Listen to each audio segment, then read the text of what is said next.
सरुनी Subhadra जंत्रणा Subhadra form पक्का को नहीं जनसेवा केन्द्र मालिकों को माड़ मारिबा सह 10,000 टंका छड़ाई निले युवक। चांदबाली धामरा निकट कैथखोला बजार में एभली दृश्य देखा मिली। अब्दुल आहेद खां नामक जड़े युवक जनसेवा केन्द्र मालिक भागीरथी मंडल को लोकों सुभद्रा फॉर्म पकाइबा टंका मागिबा कहते एथिसह निज पाई मध्य टंका मागुथिले। अब्दुल समस्त लोकों सुभद्रा फॉर्म पकाइबा देउनथिबा भागीरथी अभियोग करिसेंती। भागीरथी टंका न देबारु अब्दुल तांको आक्रमण करने सहित टंका नहीं जाइथिबा अभियोग होइछि।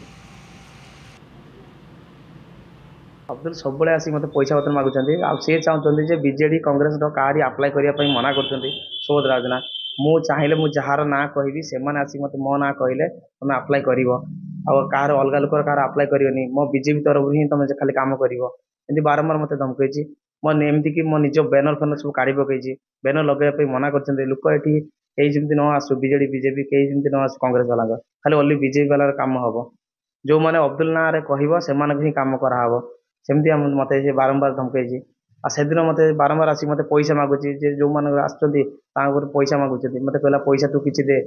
मत बारंबार प्रत्येक दिन मत 500,000 मागती आम बिना मागणार फॉर्म देजु से सब आमर काम कर अलग किसी मैटर से झगड़ा लगी पारती कि कौन है कि ये मिछर गोटे बदनाम करने ये सब मिछ कथा कहते आम झील बो मैंने पैसा देकी कम कर बिना मागणार से आमको कर बहुत तो सेमती तो कह कि बहुत आम पाखे फॉर्म देकी आमर से काम कर